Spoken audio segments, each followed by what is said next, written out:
ವಡಪ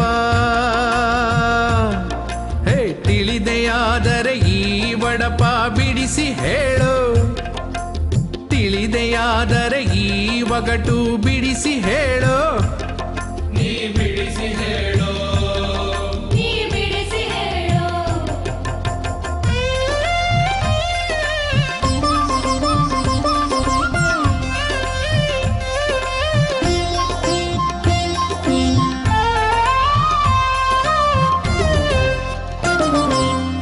ಗದ್ದುಗೆಯ ವಲ್ಲೆನಿಂದ ಅರಮನೆ ಗೊಡವೆ ಬೇಡವೆಂದ ಗದ್ದುಗೆಯ ವಲ್ಲೆನಿಂದ ಅರಮನೆ ಗೊಡವೆ ಬೇಡವೆಂದ ಮಣ್ಣು ಭಾಗ್ಯ ಸಾಕು ಎಂದ ಬೆವರಿನಲ್ಲೇ ಬಾಳ್ವೆ ಎಂದ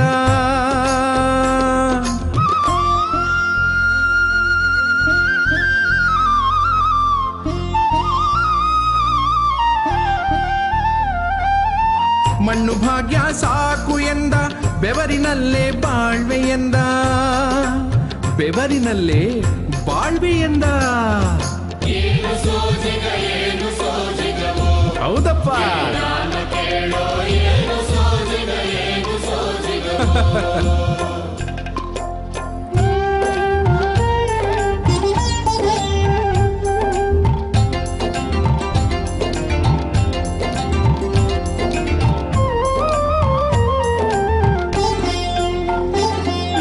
ಕಾಂಗ್ರೆಸ್ಸಿನ ಕರೆಯೂ ಬಂತು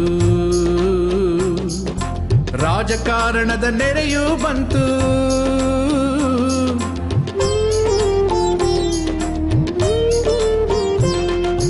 ಕಾಂಗ್ರೆಸ್ಸಿನ ಕರೆಯೂ ಬಂತು ರಾಜಕಾರಣದ ನೆರೆಯೂ ಬಂತು ಮೂಕ ಜನರಿಗೆ ಮಾತು ಬಂತು ಮೂಕ ಜನರಿಗೆ ಮಾತು ಬಂತು ಜನರ ಪ್ರೀತಿಯ ಕಡೆದ ಮಂತು ಜನರ ಪ್ರೀತಿಯ ಕಡೆದ ಮಂತು ಏನು ಸೋಜಿಗ ಏನು ಸೋಜಿಗವೋ ನಾನು ಕೇಳೋ ಏನು ಏನು ಸೋಜಿಗೋ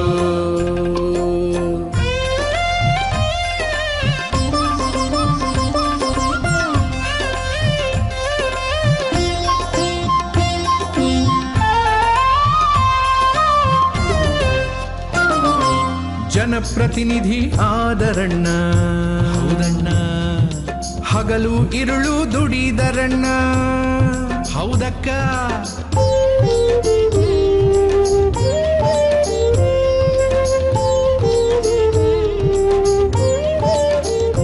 ಅರಸು ಜನಪ್ರತಿನಿಧಿ ಆದರಣ್ಣ ಹಗಲು ಇರುಳು ದುಡಿದರಣ್ಣ ಪುಟ್ಟ ಪಾದವಾನಿಟ್ಟು ನಡೆದು ಮಂತ್ರಿಯಾಗಿ ಬೆಳೆದರಣ್ಣ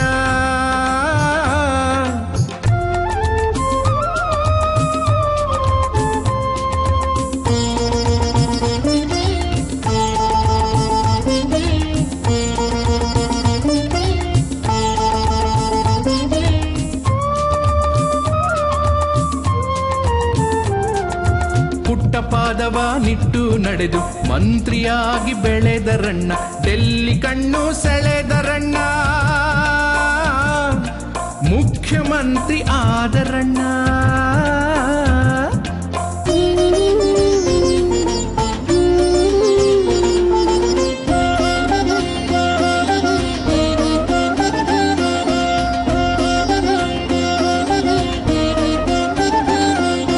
ಡೆಲ್ಲಿ ಕಣ್ಣು ಸೆಳೆದರಣ್ಣ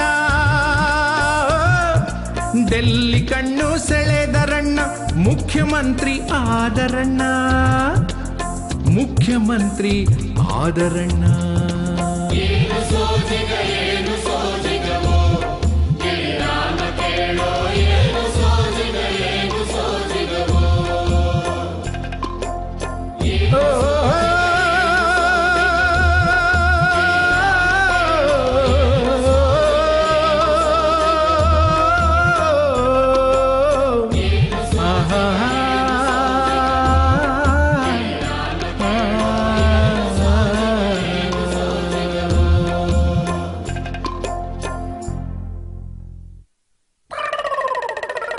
ಮೈಸೂರು ಪ್ರಜಾಪ್ರತಿನಿಧಿ ಸಭೆಯ ಸದಸ್ಯರಾಗಿ ರಾಜಕೀಯ ಕಾಲಿಟ್ಟ ಅರಸು ಅವರು ಹಿಂತಿರುಗಿ ನೋಡ್ಲೇ ಇಲ್ರಪ್ಪ. ಮುಂದೆ ಸ್ವಾತಂತ್ರ್ಯ ಬಂತು, ಸ್ವರಾಜ್ಯನೂ ಬಂತು. ಪ್ರಪ್ರಥಮ ವಿಧಾನಸಭೆ ಚುನಾವಣೆ ಆಗಿ ಎಂಎಲ್ಎ ಆದ್ರು. ಎರಡನೇ ಬಾರಿ ವಿಧಾನಸಭೆ ಚುನಾವಣೆ ನಡೆದಾಗ ಅರಸು ಅವರು ಅವಿರೋಧವಾಗಿ ಆಯ್ಕೆಯಾದ್ರು. ಅಮೇಜಿಂಗ್. ಹೌದಾ? ಜನರ ಕಷ್ಟಗಳಿಗೆ ಹಗಲು ರಾತ್ರಿ ದುಡಿದ್ರು. ಒಂದೇ ಬದಲಾವಣೆ ಅಂತಂದ್ರೆ ಜನರಿಗೀಗ ಅವರು ಬುದ್ಧಿಯೋರಾಗಿದ್ರು. ಅಲ್ಲ ಯಜಮಾನ್ರೆ, ಅರಸು ಅವರು ಮಂತ್ರಿ ಆಗೋದಕ್ಕೆ 20 ವರ್ಷ ಕಾಯ್ಬೇಕಾಯ್ತಲ್ವಾ? ಅಲ್ಲ, ರಾಜಕಾರಣಿಯಾಗಿ ಅವ್ರಿಗೆ ನಿರಾಶೆ ಆಗ್ಲಿಲ್ವಾ? ಇಲ್ಲ ಇಲ್ಲ, ಅವರು ರಾಜಕೀಯದಲ್ಲಿ ಇದ್ದಾಗಲೂ ರೈತನ ಹಾಗೆ ಬದುಕಿದ್ರು. ಯಾವ ರಾಜಕಾರಣಿ ಜನರ ಜೊತೆ ನಿರಂತರ ಸಂಪರ್ಕ ಇಟ್ಕೊಂಡಿರ್ತಾನೋ, ಯಾವ ರಾಜಕಾರಣಿ ಓದು ಬರಹ ಮಾಡ್ಕೊಂಡಿರ್ತಾನೋ ಅಂತ ರಾಜಕಾರಣಿಗೆ ನಿರಾಶೆ ಅನ್ನೋದೇ ಇರೋದಿಲ್ಲ. ಮತ್ತು ಅವರು ಸದಾಕಾಲ ಆರೋಗ್ಯವಂತ ರಾಜಕಾರಣಿಯಾಗಿರ್ತಾರೆ.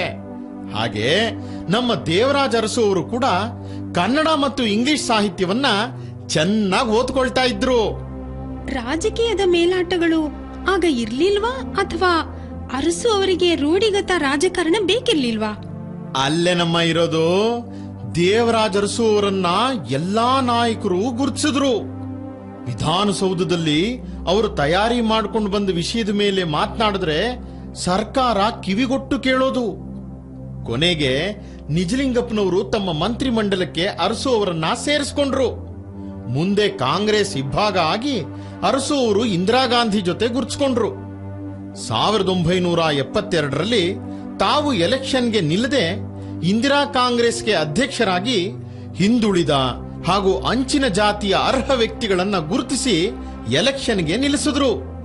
ಇಡೀ ದೇಶವೇ ಬೆರಗಾಗುವಂತೆ ಅದ್ಭುತವಾದಂತ ಮೆಜಾರಿಟಿಯಲ್ಲಿ ಪಕ್ಷವನ್ನ ಅಧಿಕಾರಕ್ಕೆ ತಂದ್ರು. ದೇವರಾಜ ಅರಸು ಅವರು ಎಂಎಲ್ಎ ಆಗ್ಲಿಲ್ಲ ಅಂತಂದ್ರು, ಮುಖ್ಯಮಂತ್ರಿಯಾಗಿ ಆಯ್ಕೆ ಆದ್ರಂತಲ್ಲ. ಪ್ರಜಾಪ್ರಭುತ್ವದ ನಿಜ ಪ್ರಯೋಗ ಸಕ್ಸಸ್ ಆಯ್ತಾ? ದೇವರಾಜ ಅರಸು ಅವರಿಗೆ 30 ವರ್ಷದ ರಾಜಕೀಯ ಕಲಿಸಿದ್ದೇನು? ಸಮಾಜ ಬದಲಾವಣೆ ಮಾಡಬೇಕು ಅಂತಂದ್ರೆ ಅಧಿಕಾರ ಬೇಕು. ಹೀಗೆ ನಮ್ಮ ರಾಜ್ಯದ ಅದೃಷ್ಟ, ಅರಸು ಅವರಿಗೆ ಅಧಿಕಾರ ಸಿಕ್ತು. ಅರಸು ಅವರು ಅದನ್ನ ಬಳಸಿಕೊಂಡು ಬಡವರಿಗೆ ಸಹಾಯ ಮಾಡಿದ್ರು. ಕೆಲಸ ಕೇಳ್ಕೊಂಡು ಬಂದಂತ ನಿರುದ್ಯೋಗಿ ಯುವಕನಿಗೆ ಎಂಎಲ್ಎ ಸೀಟ್ ಕೊಟ್ಟು ಗೆಲ್ಲಿಸಿದ್ರು. ಹೀಗೆ ಎಷ್ಟೋ ಜನ ಮೊದಲ ಬಾರಿಗೆ ಅರಸು ಅವರ ದೂರದೃಷ್ಟಿಯಿಂದ ರಾಜಕೀಯ ಅಧಿಕಾರ ಗಳಿಸಿದ್ರು. ಹೌದು, ಅರಸು ಅವರು ಮುಖ್ಯಮಂತ್ರಿಯಾಗಿ ನಾಡಿಗಾಗಿ ಏನ್ ಮಾಡಿದ್ರು? ಹೌದು, ಏನ್ ಮಾಡಿದ್ರು? ಹೌದು, ಏನ್ ಮಾಡಿದ್ರು ಅರಸು ಅವರು? ಏನ್ ಹುಡುಗರಯ್ಯ ನೀವು, ಏನ್ ಓದಿದಿರಯ್ಯ? ಕನ್ನಡ ನಾಡಿಗೆ ಮೈಸೂರು ರಾಜ್ಯ ಅನ್ನೋ ಹೆಸರಿತ್ತಾ? ಏಕೀಕರಣದ ಕಾಲದಿಂದಲೂ ಕರ್ನಾಟಕ ಅನ್ನೋ ಹೆಸರಿಡಬೇಕು ಅನ್ನೋದು ಪೆಂಡಿಂಗ್ ಇತ್ತಾ? ಆ ಕನಸನ್ನ ಪೂರೈಸಿ ಕರ್ನಾಟಕ ಅಂತ ಹೆಸರು ಕೊಟ್ಟವರು ದೇವರಾಜ ಅರಸರು. ಹೌದೇನು? ನನಗೆ ಗೊತ್ತೇ ಇರ್ಲಿಲ್ಲ. ರಾಜಕೀಯವಾಗಿ ಒಂದಾದ ನಾಡನ್ನು ಭಾವನಾತ್ಮಕವಾಗಿಯೂ ಕೂಡ ಒಂದು ಮಾಡಿದ್ರು. ಓಹೋ, ಗ್ರೇಟ್.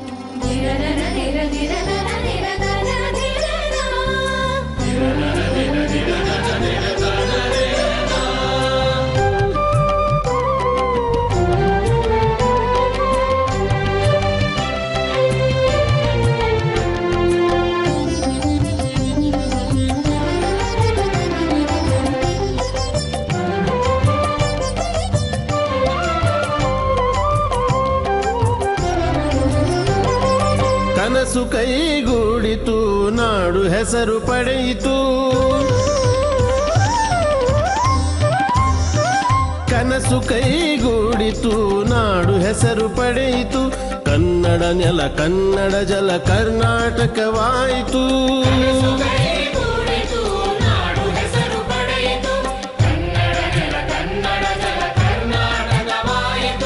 ಕನ್ನಡತಿಯ ತೇರಿಗೆ ಹಗಲು ಕೊಟ್ಟರರಸು. ಭುವನೇಶ್ವರಿ ತಾಯಿ ನಿನ್ನ ಮಕ್ಕಳನ್ನು ಹರಸು.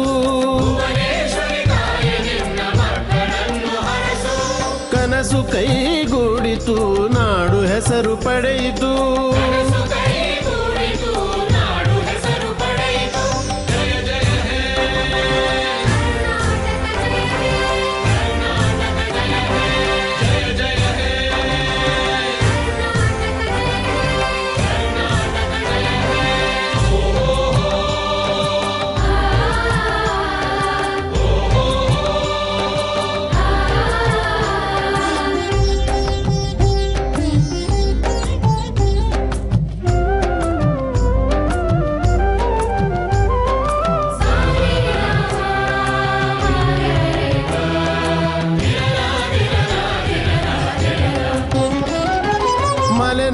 ಮಲೆನಾಡಿನ ಬೆಟ್ಟ ಸಾಲು ಹಚ್ಚ ಹಸಿರು ಮುಗಿಲು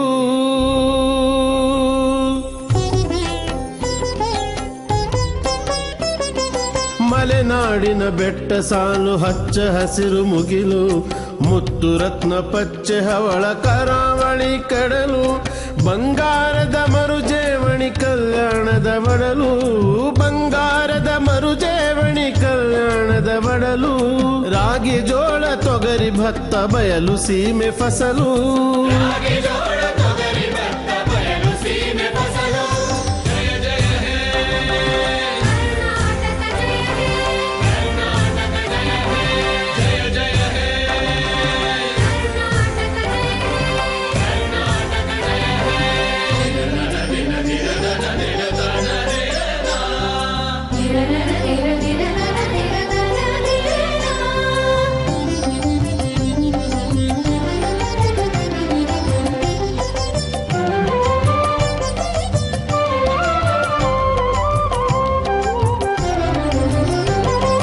ಪಂಪಕುವರ ವ್ಯಾಸರು ಹಾಡಿದಂಥ ಹಾಡಿದು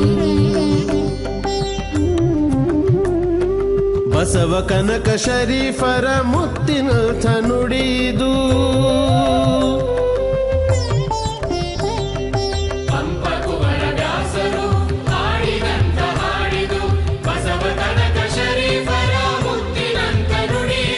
ಸೂಫಿ ಶರಣ ದಾಸರು ಹಚ್ಚಿದಂಥ ಬೆಳಕಿದು ಸೂಫಿ ಶರಣ ದಾಸರು ಹಚ್ಚಿದಂಥ ಬೆಳಕಿದು ಕಲ್ಲು ಕರಗಿ ಜೀವ ತಳೆದ ಶಿಲ್ಪಕಲೆಯ ಬೀಡಿದು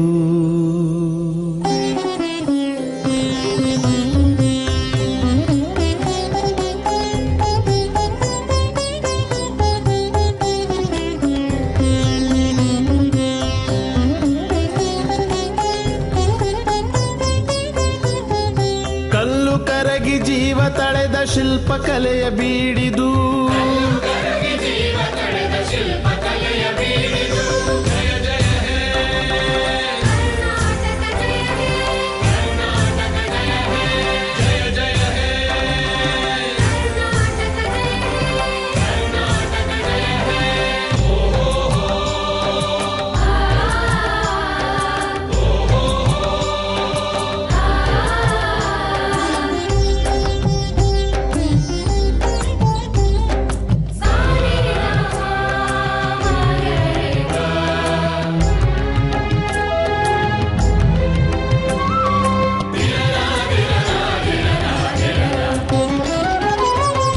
ನಮ್ಮ ಎದೆಯ ದನಿಯು ಅಂಬೇಡ್ಕರ್ ನಮ್ಮ ಕಣ್ಣು ಸಮಬಾಳಿನ ಸಮಪಾಲಿನ ಸಮಾಜವೇ ನಮ್ಮ ಗುರಿ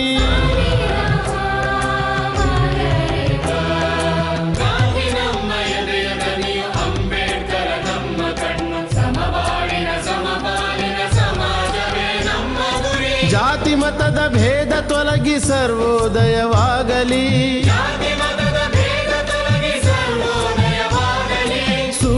ಸೂರ್ಯಚಂದ್ರರಿರುವವರೆಗೆ ಕನ್ನಡ ನುಡಿ ಬಾಳಲಿ ಸೂರ್ಯಚಂದ್ರರಿರುವವರೆಗೆ ಕನ್ನಡ ನುಡಿ ಬಾಳಲಿ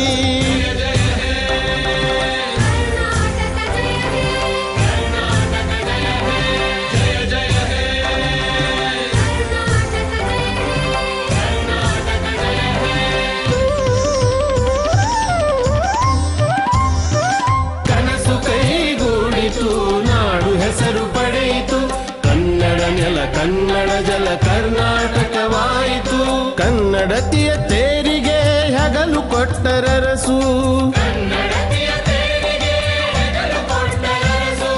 ಭುವನೇಶ್ವರಿ ತಾಯಿ ನಿನ್ನ ಮಕ್ಕಳನ್ನು ಹರಸು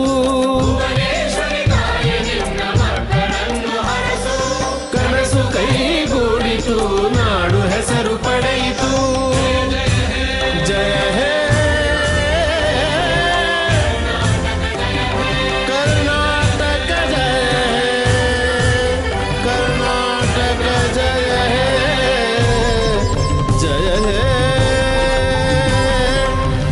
कर्नाटक जय है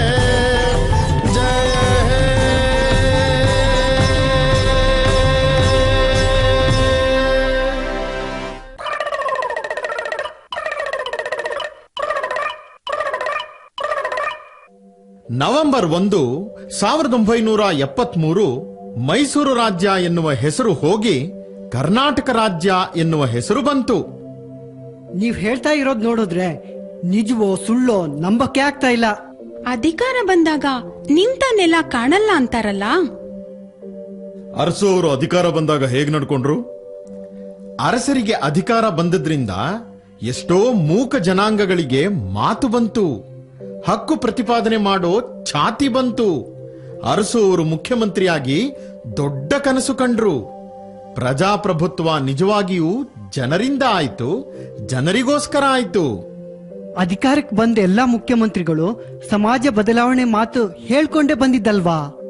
ಇವರಲ್ಲಿ ಇದ್ದ ವಿಶೇಷ ಏನು ಅಂತ ಸ್ವಲ್ಪ ಬಿಡಿಸಿ ಹೇಳೋ ಮಾರಾಯ. ಒಂದಾ ಎರಡಾ ಹೇಳೋದಿಕ್ಕೆ? ಜನ ಮೆಚ್ಚೋ ಹಾಗೆ ಹೀಗೂ ಅಧಿಕಾರ ಮಾಡಬಹುದು ಅನ್ನೋದನ್ನ ಇಡೀ ದೇಶಕ್ಕೆ ತೋರಿಸಿಕೊಟ್ರು. ನಮ್ಮ ಸಂವಿಧಾನಕ್ಕೆ ಗೌರವ ತಂದ್ರಮ್ಮ. ಹೌದಾ? ಹಾ ನೋಡಿ, ಸಿಗರೇಟ್ ಪ್ಯಾಕಿನ ಮೇಲೇನೆ ಬರೆದು ಆದೇಶ ಮಾಡಿದ್ರು. ಅಷ್ಟೇ ಅಲ್ಲ ತಾಯಿ, 1975ರಲ್ಲಿ ದೇಶದಲ್ಲಿ ಎಮರ್ಜೆನ್ಸಿ ಬಿದ್ದಾಗ ಕರ್ನಾಟಕಕ್ಕೆ ಆ ಬಿಸಿ ತಾಗದಂತೆ ನೋಡಿಕೊಂಡ್ರು. ಅಂಥ ಮಾನವತಾವಾದಿ ದೇವರಾಜ ಅರಸು ಅವರು. ಓ ಹೌದಾ? Really great.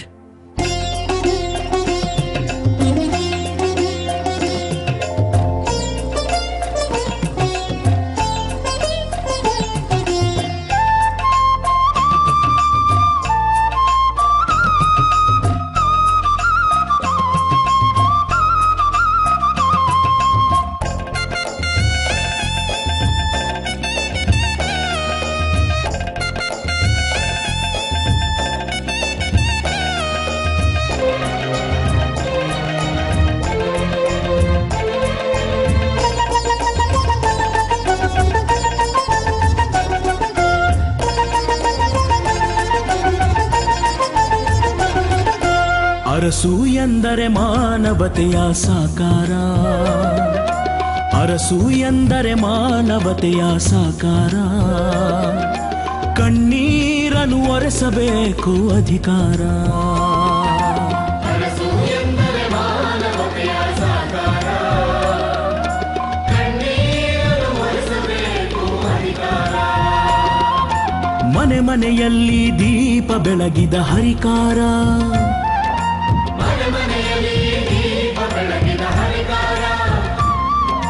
ರಾಜಕಾರಣಕ್ಕೆ ಹಾಕಿದ ಮೂಗುದಾರ.